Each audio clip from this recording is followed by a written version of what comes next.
When she made me feel invisible, I walked away. The aftermath shocked everyone. The text came in at 11:47 p.m., lighting up the ceiling above our bed. Can't wait to feel seen again. It wasn't from me. I didn't move at first. I listened to her breathing, slow and practiced, the way someone breathes when they've learned how to pretend they're asleep. My phone was on the nightstand. Her phone, face down, was between us, buzzing once more, then going still.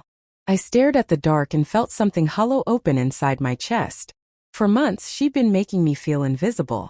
Not cruelly. Not loudly. Just quietly. Like a lamp left on in an empty room. It started small. Missed calls she returned hours later with a distracted, "Sorry, busy." Conversations where my words seemed to fall into a well and never echo back. Dinners where she scrolled while I talked about my day, nodding without listening. When I reached for her hand, she'd pull away like she needed space to breathe. I told myself it was stress, work, life, marriage going through a phase. I questioned myself first. Am I boring now? Too predictable? Did I stop trying? I bought flowers for no reason. Planned a weekend away. Learned to cook her favorite dish again.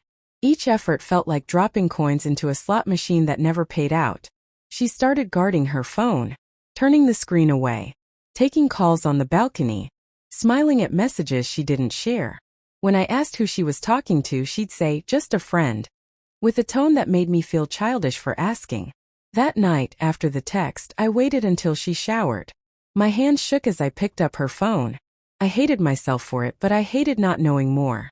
The messages weren't graphic. That almost hurt more. "He listens. You make me feel like I matter. I forget how lonely I am until I talk to you." Lonely. While sleeping beside me. While I paid the bills, planned the future. Asked how her day was every single night. I sat on the edge of the bed and felt 20 years older. The memories started turning on me. The way she used to laugh when I walked into a room. The way she'd text me just to say she missed me. Now those memories felt like evidence from a trial where I was the last to know the verdict. I didn't confront her right away. I needed to understand whether this was a mistake or a choice. Over the next week, I watched her more closely. Not obsessively. Sadly. Like someone watching a place they used to belong to. She canceled plans with me but somehow had energy to clear her head for hours. She started dressing differently. Nothing dramatic, just intentional. When I hugged her, she didn't lean in anymore. One night I asked quietly, "Do you still see me?" She froze. Just for a second. "Of course," she said. But she didn't look at me. That was the moment I knew. Not that she'd cheated physically.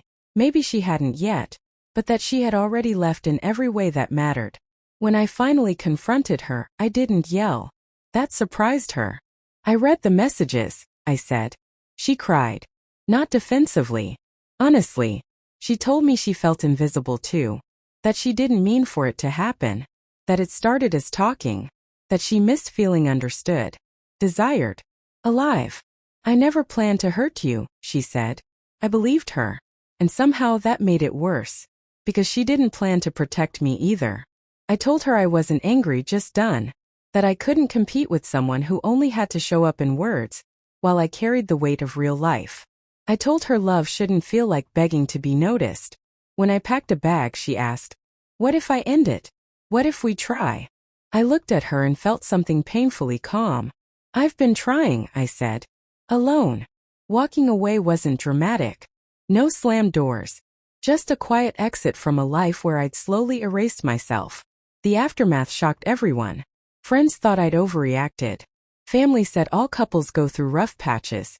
They didn't see the nights I lay awake beside someone who had already chosen someone else emotionally. Weeks later, she told me he disappeared once things got real.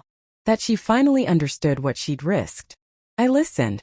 I wished her peace. And I didn't go back. Now I wake up alone, but I feel visible again. To myself. I've learned that being chosen every day matters more than being loved in theory. And that walking away isn't weakness. It's what you do when staying costs you your self-respect. Sometimes love doesn't end with a betrayal. Sometimes it ends when you realize you've already been left.